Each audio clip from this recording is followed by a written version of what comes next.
अस्सलाम वालेकुम क्लास। आज हम स्टार्ट करते हैं नेक्स्ट लेक्चर।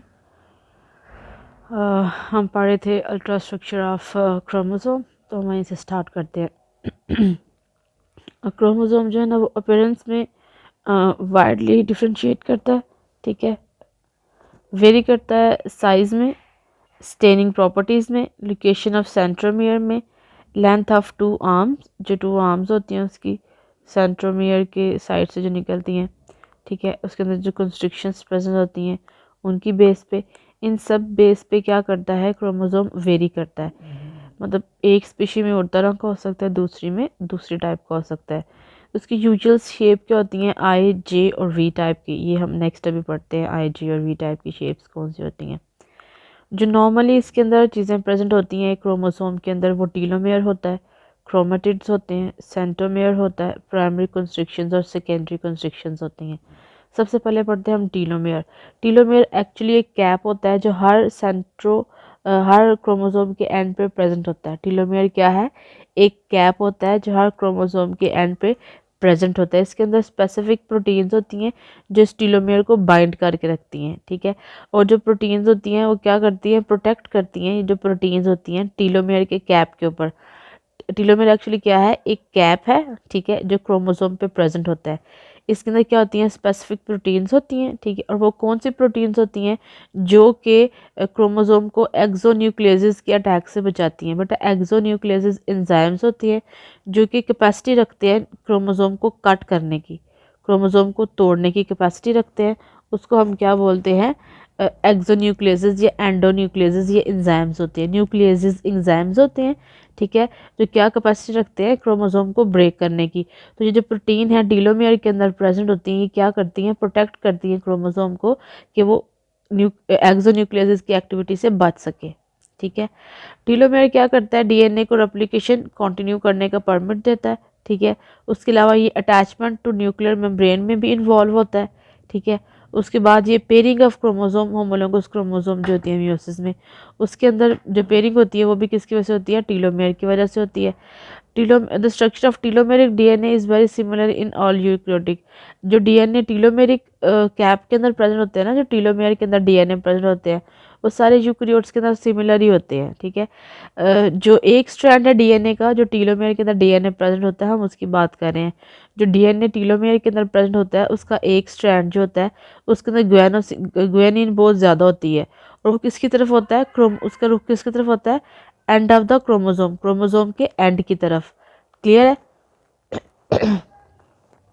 जैसे ये मैं आपको बताऊँ, ये क्या है क्रोमोसोम, ये क्या है सेंट्रोमियर, ये क्या है क्रोमेटिड्स। तो यहाँ पे इस जगह पे, यहाँ पे टीलोमेयर कैप प्रेजेंट होता है, क्लियर, इस जगह पे। और ये सारा का सारा क्रोमोसोम है ना, और क्रोमोसोम किससे मिलके बनता है, डीएनए से। तो जो डीएनए यहाँ प्रेजेंट होगा उसे हम कहेंगे टीलोमेरिक डीएनए। और जो यहाँ पे डीएनए प्रेजेंट होता है वो क्या होता है, रिच इन, दो स्ट्रैंड होते हैं ना डीएनए के, तो जो इस साइड को फेस कर रहा है डीएनए का स्ट्रैंड वो ग्वेनोसिन इनरिच होगा, सॉरी वो साइटोसिन इनरिच होगा। और जो इस साइड को कर रहा है वो क्या होगा, ग्वेनिन इनरिच होगा। One strand of DNA is rich in guanine, it is oriented toward the end of the chromosome. ये एंड ऑफ द क्रोमोसोम है ना, तो यहाँ पे ग्वानिन ज़्यादा होगा, और सेंट्रोमियर की तरफ जो स्ट्रैंड होगा उसमें साइटोसिन ज़्यादा होगा। The other strand is rich in cytosine, it is oriented toward the centromere. ये सेंट्रोमियर की तरफ इसकी प्लेस है, तो इसमें जो है वो साइटोसिन ज़्यादा होगा। In most organism the telomere consist of multiple copies of very short DNA. मतलब जो ये एरिया है टीलोमियर का, जो ये एरिया मैंने आपको बताया, ये यहाँ पर टीलोमियर प्रेजेंट है कैप के फॉर्म में। तो यहाँ पे क्या होता है, छोटे छोटे से multiple copies of small DNA present होते हैं, क्लियर। क्रोमेटिड्स क्या होते हैं, each chromosome contain two chromatids, ठीक है। ये जो हम क्रोमोसोम अभी हमने ड्रॉ किया है लाइक दिस, ये एक क्रोमेटिड है, ये एक क्रोमेटिड है। एक क्रोमोसोम के क्या होते हैं, मोस्टली टू क्रोमेटिड्स होते हैं। Both chromatids are each copy of each other, ये दोनों क्या है, एक दूसरे की कॉपी हैं।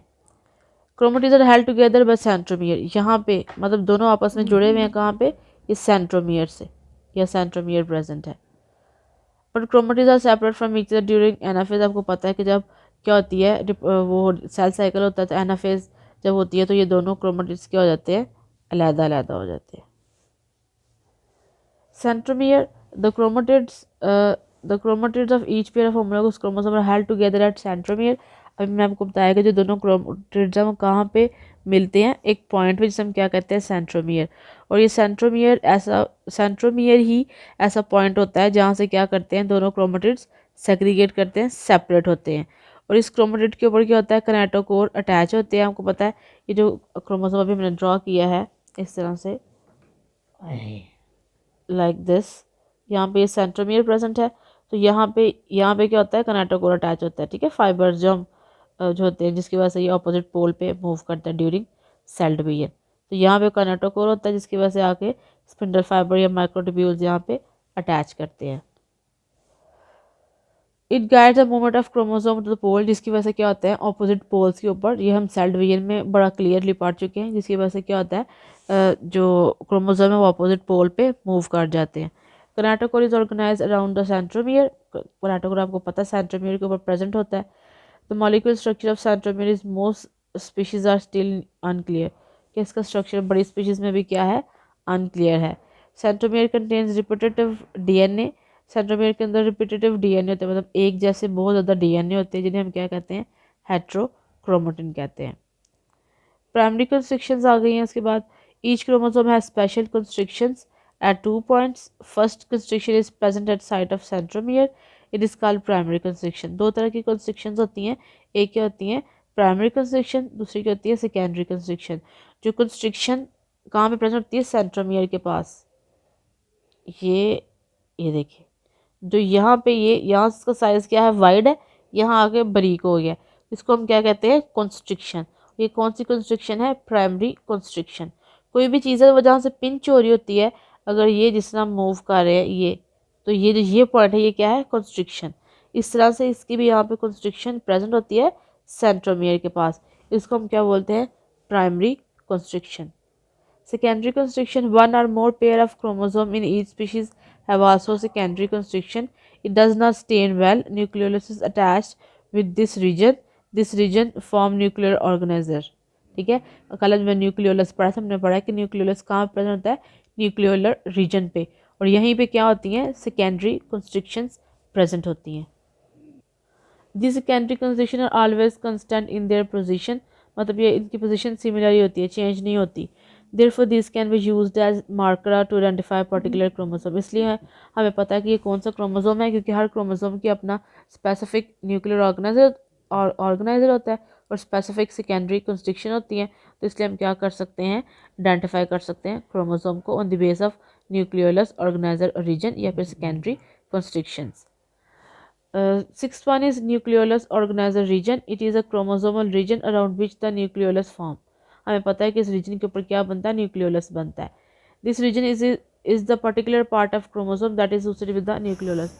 पर्टिकुलर पार्ट है, मतलब कि हर क्रोमोसोम के ऊपर ये पार्ट ज़रूर प्रेजेंट होगा। क्यों, क्योंकि इसी पार्ट के ऊपर वो वाले जीन्स प्रेजेंट होते हैं जिन जीन्स ने क्या बनाना होता है, ribosomal RNA. Seventh one is satellite chromosome. A satellite chromosome has a chromosome segment. This segment is separated from the main body of the chromosome by a secondary constriction. The satellite at metaphase is attached to the rest of the body of chromosome by a thread of chromatin. These are at least two satellite chromosomes in each diploid nucleus. Diploid nucleus देखें, मतलब कि ये chromosome है कोई, ये chromosome है, तो किसी दूसरे क्रोमोसोम का थोड़ा सा पार्ट आके यहाँ पे अटैच हो जाता है। एक ये क्रोमोसोम है, किसी दूसरे क्रोमोसोम को थोड़ा सा पार्ट आके यहाँ पे अटैच हो जाएगा, इस पार्ट को हम क्या कहेंगे, सैटेलाइट क्रोमोसोम।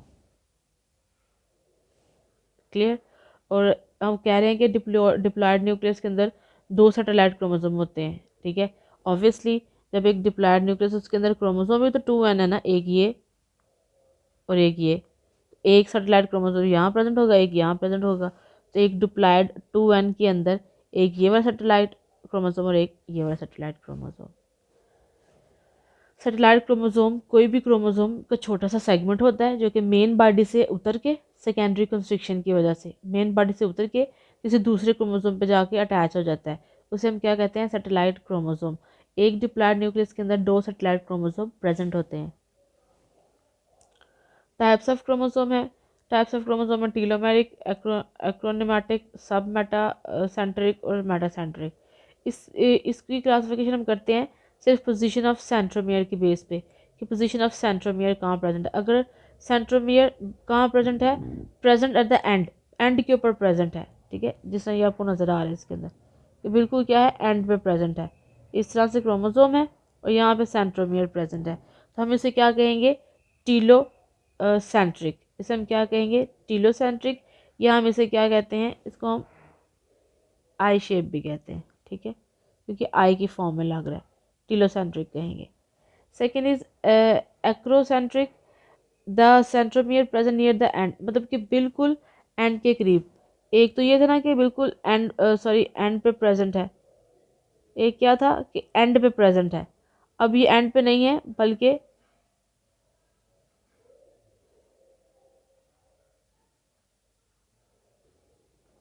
क्लियर हो गया जी। सब मेटासेंट्रिक अगर नियर द सेंटर, और मेटासेंट्रिक अगर बिल्कुल सेंटर में प्रेजेंट हो, जिस तरह ये क्या है, बिल्कुल सेंटर में, तो हम इसे क्या कहेंगे, ये क्या है, मेटासेंट्रिक। क्लियर, ओके जी। नेक्स्ट है ultra structure of chromosome. Chromatin consist of DNA and histone proteins. Chromosome किस पे कंसिस्ट करता है, डीएनए और हिस्टोन प्रोटीन्स पे। ये जो डीएनए होता है ना, ये हिस्टोन प्रोटीन के ऊपर जो है ना रैप हुआ हुआ होता है, इसको हम क्या कहते हैं, जो बिल्कुल क्या बनाता है, क्रोमोसोम बना देते हैं। So it regulate the DNA activity. There are 5 different histone proteins. और कौन सी हिस्टोन प्रोटीन्स होती हैं, H1, H2A, H2B, H3 और H4। ये वाली 5 प्रोटीन्स होती हैं जो मिलके क्या बनाती हैं, क्रोमोसोम का स्ट्रक्चर। बेटा क्रोमोसोम दो चीज़ों पे कंसिस्ट करता है, एक इस पे कंसिस्ट करता है डीएनए पे, दूसरा हिस्टोन प्रोटीन्स पे। हिस्टोन प्रोटीन्स क्या करती हैं, डीएनए को, जो डीएनए का स्ट्रैंड होता है ना, वो हिस्टोन प्रोटीन्स के ऊपर ओवरलैप हो जाता है, उसकी पैकेजिंग होती है और मिलके क्या बना देता है, क्रोमोसोम्स। सबसे पहले है न्यूक्लियोसोम्स, जो complex of 8 histone proteins around which double standard DNA is coiled, इसे हम क्या कहते हैं, न्यूक्लियोसोम्स। 8 हिस्टोन प्रोटीन्स का कॉम्प्लेक्स जिसके ऊपर डीएनए अपने आप को रैप किया होता है, उसे हम क्या बोलते हैं, न्यूक्लियोसोम्स बोलते हैं। Nucleosome is present after every 200 nucleotides, मतलब हर 200 न्यूक्लियोटाइड्स के बाद होता है, क्या प्रेजेंट होता है, न्यूक्लियोसोम प्रेजेंट होता है। 4 टाइप ऑफ हिस्टोन प्रोटीन्स है, कौन सी 4 टाइप्स हैं, 4 टाइप्स हो सकती हैं, 5 टाइप्स भी हो सकती हैं। कौन सी प्रोटीन्स होती हैं, हिस्टोन प्रोटीन्स होती हैं, H1, H2A, H2B, H3, H4। ये प्रोटीन्स हैं जो मिलकर क्या बनाएंगी, न्यूक्लियोसोम्स बनाएंगी। बेटा टाइप्स इसकी 4 या 5 होती हैं, ठीक है।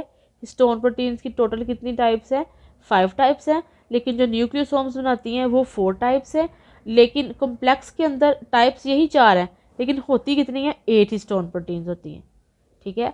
आपने कंफ्यूज नहीं करना है इस बात को कि यहाँ 5 लिखा हुआ है, यहाँ 8 लिखा हुआ है, यहाँ 4 लिखा हुआ है। हिस्टोन प्रोटीन्स की टाइप्स कितनी होती हैं, 5, लेकिन जो न्यूक्लियोसोम्स बनाती हैं वो कितनी है, 4 हैं। और ये 4 कितनी होती हैं कॉम्प्लेक्स के अंदर, 8। क्लियर, ये देखिए डायग्राम में, इधर में आपको बॉल नज़र आ रहे हैं, ये क्या है, हिस्टोन प्रोटीन्स है, और इसके ऊपर क्या हुआ है, ओवरलैप किया हुआ है डीएनए ने, और ये मिलके क्या बना रहे हैं, न्यूक्लियोसोम। ये देखिए न्यूक्लियोसोम बीड, इसके अंदर 8 हिस्टोन प्रोटीन्स हैं और 146 बेस पेयर ऑफ डीएनए, ये एक क्या बन गया है, न्यूक्लियोसोम। क्लियर, तो ये बॉल्स हैं, ये बॉल्स क्या हैं, एक्चुअली हिस्टोन प्रोटीन्स है, और ये क्या है, ये डीएनए ने अपने आप को ओवरलैप किया हुआ है। A nucleosome is composed of 8 molecules of histone, मतलब हिस्टोन प्रोटीन कितने मॉलिक्यूल्स होंगे, 8 मॉलिक्यूल्स होंगे। जो हिस्टोन प्रोटीन्स हैं उनके अंदर उसके अमीनो एसिड्स कौन से होते हैं, आर्जिनिन और लाइसिन। तो ये क्या होते हैं, पॉजिटिवली चार्ज होते हैं, ठीक है। लेकिन जो अदर प्रोटीन्स है वो क्या है, नेगेटिव चार्ज होती हैं। तो thus histone proteins are strongly attract to the negatively charge phosphate. जो डीएनए है ना बेटा, वो नेगेटिवली चार्ज होता है, ठीक है। डीएनए क्या होता है, नेगेटिवली चार्ज होता है। और जो प्रोटीन है हिस्टोन प्रोटीन, इसके अंदर जो अमीनो एसिड है आर्जिनिन और लाइसिन, वो क्या है, पॉजिटिवली चार्ज है। और आपको पता है कि पॉजिटिव नेगेटिव क्या करते हैं, किसी को अट्रैक्ट करते हैं, और इसी अट्रैक्शन की वजह से इनका क्या बन जाता है, बॉन्ड बन जाता है। दरमियान में क्या होता है, हिस्टोन प्रोटीन, कोर किसकी है, हिस्टोन प्रोटीन की, रिएक्ट करती है एज अ मैग्नेट, जो कि डीएनए के कॉइल को अपनी तरफ क्या कर लेती है, अट्रैक्ट कर लेती है, फिर फोल्ड करेगी उसको, ठीक है, एक बीड तरह की शेप आ जाएगी। अगर हम माइक्रोस्कोप में देखेंगे तो हमें लगेगा ये कोई मोती है, कोई बीड है, ठीक है, जिसके ऊपर कॉइलिंग हुई हुई है। और जो chromatin organisation control the transcription of DNA, और यही क्या करता है, डीएनए को ऑब्वियसली कंट्रोल करता है, जिसकी वजह से क्या होता है, डीएनए का जीन एक्सप्रेशन आ जाता है। क्लियर। लिंकर प्रोटीन, जो फिफ्थ प्रोटीन होती है ना, जो फिफ्थ हिस्टोन प्रोटीन है H1, वो लिंकर प्रोटीन के तौर पे एक्ट करती है, ठीक है।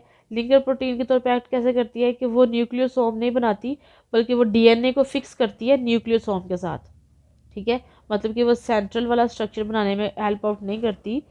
जो फिफ्थ हिस्टोन प्रोटीन है वो सेंटर वाला स्ट्रक्चर नहीं बनाती, बल्कि क्या करती है, इस डीएनए स्टैंड को अटैच कराती है इस न्यूक्लियोसोम के साथ। Solenoid, the beaded string undergoes higher overpacking, the chromatin coils and fold further to produce thickened, मतलब कि जो स्ट्रक्चर में नज़र आ रहा है ये बहुत ज़्यादा क्या करेगा, कॉइल करेगा, फोल्ड करेगा, ठीक है, कॉम्पैक्ट हो जाएगा during mitosis. The beaded string can coil tightly with the help of histone proteins H1, ठीक है, जो लिंकर प्रोटीन H1 है, जिसकी वजह से क्या बन जाएगा, सिलेंडर बन जाएगा, जिसका डायमीटर क्या होगा, 30 नैनोमीटर। देखिए नॉर्मली इसका नैनोमीटर क्या है, 10 नैनोमीटर आपको स्क्रीन पे नज़र आ रहा है, लेकिन अब जब बहुत ज़्यादा कॉइल करेगा, कॉइल करता जाएगा, कॉइल करता जाएगा, इसका डायमीटर क्या हो जाएगा, ज़्यादा हो जाएगा। कितना ज़्यादा हो जाएगा, 30 नैनोमीटर, 30 नैनोमीटर इसका डायमीटर हो जाएगा।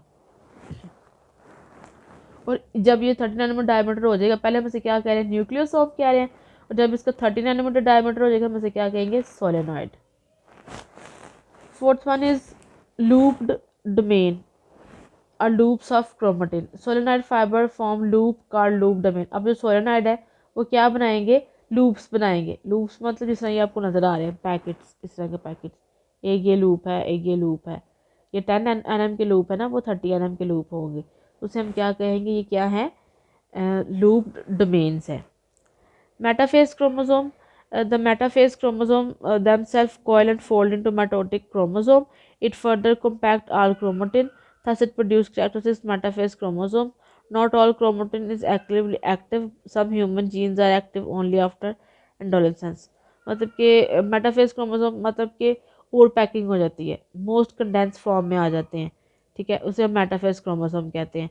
और बात यहाँ पे करें कि जितने भी क्रोमेटिन है वो सारे एक्टिव नहीं होते, हमारे अंदर बहुत सारे जीन्स ऐसे होते हैं जो हमारे एडोलेसेंस के बाद, बलूगत के बाद, मतलब मेच्योरिटी के बाद, अडल्ट होने के बाद एक्सप्रेस होते हैं। क्लियर। नेक्स्ट हम इंशाल्लाह नेक्स्ट लेक्चर में डिस्कस करेंगे। Thank you.